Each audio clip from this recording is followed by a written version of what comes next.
ಇಂದು ರೈತ ಹಿತರಕ್ಷಣಾ ಸಮಿತಿ ನೇತೃತ್ವದಲ್ಲಿ ಏನು ಕಾವೇರಿ ನೀರು ನಿಯಂತ್ರಣ ಸಮಿತಿ ಪ್ರಾಧಿಕಾರಗಳು ನೀರು ಬಿಡಬೇಕು ತಮಿಳುನಾಡಿಗೆ 12,000 ಕ್ಯೂಸೆಸ್ ಅಂತ ಹೇಳಿದ್ರು.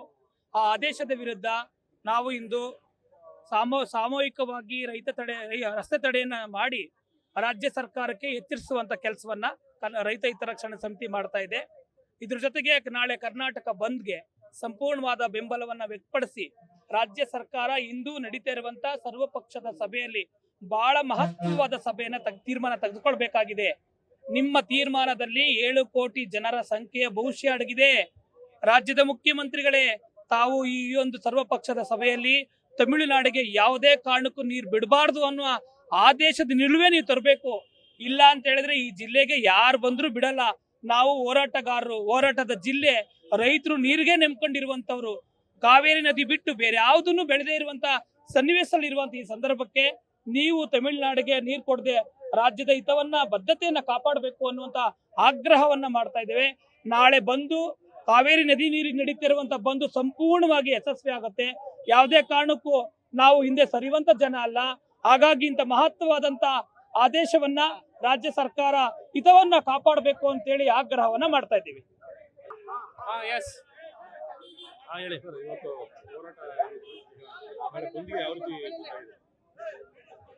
ನಾವು ಕೇಳ್ಕೊಳ್ಳೋದು ಬಹಳ ಸರಳವಾಗಿ, ಈಗ CW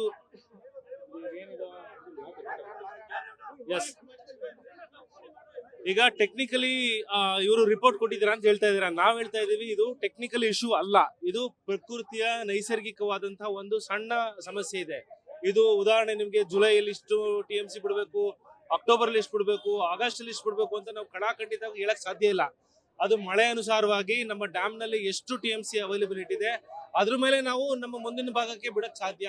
ಆ ಕಾರಣಕ್ಕೋಸ್ಕರ ನೀವೇನು 15 TMC ನೀರ್ನ ಪ್ರತಿದಿನ ಒಂದು 12,000 TMC 12,000 ಕ್ಯೂಸೆಕ್ ನ 15 ದಿನ ಬಿಡಬೇಕು ಅಂತ ಹೇಳಿದಿರಾ. ಇದು ಸಂಪೂರ್ಣವಾಗಿ ಅವೈಜ್ಞಾನಿಕವಾಗಿದೆ, ಮತ್ತೆ ಇದು ಬಿಡಕ್ ಸಾಧ್ಯನೇ ಇಲ್ಲ, ಯಾಕಂದ್ರೆ ನಮ್ಮಲ್ಲಿ ನೀರಿಲ್ಲ. ಆ ಕಾರಣಕ್ಕೋಸ್ಕರ ಇವತ್ತು ನಾವು ಸರ್ವಪಕ್ಷ ಸಭೆಗಳಲ್ಲಿ ಒಳ್ಳೆಯ ನಿರ್ಧಾರ ತಗೋತಾರೆ ಅಂತ ನಾವು ನಂಬ್ಕೊಂಡಿದ್ವಿ. ನಾಳಿನ ಬಂದ್ಗೆ ನಾವೆಲ್ಲರೂ ಎಲ್ಲಾ ಸಂಘಟನೆಯವರು ನಾವು ಸಹಕಾರ ಮಾಡ್ತೀವಿ. ಮತ್ತೆ ಇದು ನಮ್ಮ ಕರ್ತವ್ಯ ಇದೆ. ಇದು ನಮ್ಮೆಲ್ಲರ, ಯಾರ್ಯಾರು ಕಾವೇರಿ ನೀರು ಒಂದು ಗುಟ್ಕನು ನೀರು ಕುಡಿತಾ ಇದ್ರು ಅದು ಎಲ್ಲಾ ಭಾಗದ, ಮಂಡ್ಯ ಭಾಗ, ಮೈಸೂರು ಭಾಗ, ರಾಮನಗರ ಭಾಗ, ಬೆಂಗಳೂರು ಭಾಗದ ಎಲ್ಲಾ ವರ್ಗದವರ ಕೆಲಸ ಮತ್ತೆ ಕರ್ತವ್ಯ ಭಾಗವಹಿಸೋದು. ಮತ್ತೆ ನಾವು ಸಂಪೂರ್ಣ ಅದಕ್ಕೆ ಬೆಂಬಲ ತೋರ್ಕೊಡ್ತೀವಿ. ಈಗ ಇವತ್ತು ಸಾಂಕೇತಿಕವಾಗಿ ಮಂಡ್ಯ ಜಿಲ್ಲಾ ಹಿತರಕ್ಷಣಾ ಸಮಿತಿಯ ಜೊತೆಲಿ ಎಲ್ಲ ಕನ್ನಡ ಪರ ಪ್ರಗತಿ ಸಂಘಟನೆಗಳು ಇವತ್ತಿಲ್ಲಿ ಭಾಗವಹಿಸಿದೀವಿ. ಇವತ್ತೇನು 12,000 ಕ್ಯೂಸೆಕ್ಸ್ ನೀರನ್ನ ಬಿಡ್ಲಿಕ್ಕೆ ಆದೇಶ ಕೊಟ್ಟಿದೆ CWMA, ಇದನ್ನ ನಾವು ತಿರಸ್ಕರಿಸ್ತೀವಿ. ಜೊತೆಗೆ ಇವತ್ತು ಸರ್ಕಾರಗಳು ಕೂಡ ಇಲ್ಲಿನ ಮಂಡ್ಯ ಜಿಲ್ಲೆಯ ಕಾವೇರಿ ಅಚ್ಚುಕಟ್ಟು ಪ್ರದೇಶದಲ್ಲಿರ್ತಕ್ಕಂಥ ರೈತರಿಗೆ ಗಾಯದ ಮೇಲೆ ಉಪ್ಪು ಸಾರದಂಗಾಗಿದೆ. ಅದನ್ನ ಅರ್ಥ ಮಾಡ್ಕೊಳ್ಳೋದನ್ನ ಇವತ್ತು ಸರ್ಕಾರ ಅಧಿಕಾರಿಗಳು ಕುಡಿಯೋ ನೀರಿಗೆ ಕುತ್ತು ತಂದ್ಕೊಂಡಿದ್ದಾರೆ.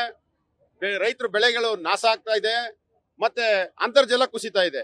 ಇದಿಷ್ಟನ್ನು ಗಂಭೀರವಾಗಿ ಇವರು CWRC ಅವರು ಇದನ್ನ ನಿರ್ದಿಷ್ಟವಾದ ವಾಸ್ತವತೆಯನ್ನ ಇವರು ಸರಿಯಾಗಿ ಮಾಡಿದ್ದೇ ಆಗಿದ್ರೆ, ಆ ಅಂಕಿಅಂಶನ ಕರೆಕ್ಟಾಗಿ ಅವರು CWMAಗೆ ಕೊಟ್ಟಿದ್ರೆ ಇವತ್ತು ನಮ್ಗೆ ಇಂತಹ ಅವೈಜ್ಞಾನಿಕವಾದ ಆದೇಶ ನಮಗೆ ಬರ್ತಾ ಇರಲಿಲ್ಲ. ಹಾಗಾಗಿ ಇವತ್ತು ಏನು ಕೋರ್ಟಿನ ಪ್ರಾಧಿಕಾರದ ಆದೇಶಗಳನ್ನ ಇವತ್ತು ಸರ್ಕಾರ ಪಾಲಿಸ್ತಾ ಇದ್ರೆ ಅವ್ರಿಗೆ ನಾಳೆ ಸುಪ್ರೀಂ ಕೋರ್ಟ್ ಚೀಮಾರಿ ಹಾಕ್ಬಿಡುತ್ತೆ ಅಂತೇಳಿ ಇವತ್ತು ಯಾವುದೇ ರೀತಿಯಾದಂತ ಮುಂದಿನ ಆಲೋಚನೆಯನ್ನು ತೆಗೆದುಕೊಂಡಿಲ್ಲ. ಈಗಾಗಲೇ ಮೆಟ್ಟೂರಿನಲ್ಲಿ 79 ಅಡಿ ಈಗ ಆಲ್ರೆಡಿ ನೀರಿದೆ. ಈಗ 10 TMC ನೀರು ಹೋಗಿದೆ. KBK ಏನು ನಮ್ಮ ಕಬಿನಿ ಜಲಾಶಯ 4 ಜಲಾಶಯ ಸೇರಿದ್ರೆ ಈಗ ನಮ್ಗೆ ಕುಡಿಲಿಕ್ಕೆ ಅಷ್ಟೇ ನೀರು ಇರತಕ್ಕಂಥದ್ದು. ಈಗ ಮಂಡ್ಯ, ಮೈಸೂರು, ಬೆಂಗಳೂರು ಈ 3 ಭಾಗಕ್ಕೆ 35 TMC ನೀರು ಕುಡಿಲಿಕ್ಕೆ ಹೋಗುತ್ತೆ ಅಂತಂದ್ರೆ ಈಗ ತಗೊಳ್ತಾ ಇರ್ತಕ್ಕಂಥ ಯೋಜನೆಗಳಿಗೆ ನಾವು ಲೆಕ್ಕಾಚಾರ ಹಾಕಿದ್ರೆ ಇನ್ನು 12 TMC ನೀರು ಅದು ಮಂಡ್ಯಕ್ಕೆ ಮಾತ್ರ ಸೀಮಿತ ಆಗುತ್ತೆ. ಹಾಗಾಗಿ ಏನು ರಾಷ್ಟ್ರೀಯ ಜಲನೀತಿ ಮಾರ್ಗಸೂಚಿ ಏನಿದೆ, ಕುಡಿಯೋ ನೀರಿಗೆ ಆದ್ಯತೆ ಕೊಡಬೇಕು, ಪ್ರತಿಯೊಬ್ಬ ಪ್ರಜೆಗೂ ಸರ್ಕಾರ ಕುಡಿಲಿಕ್ಕೆ ನೀರು ಕೊಡಬೇಕು,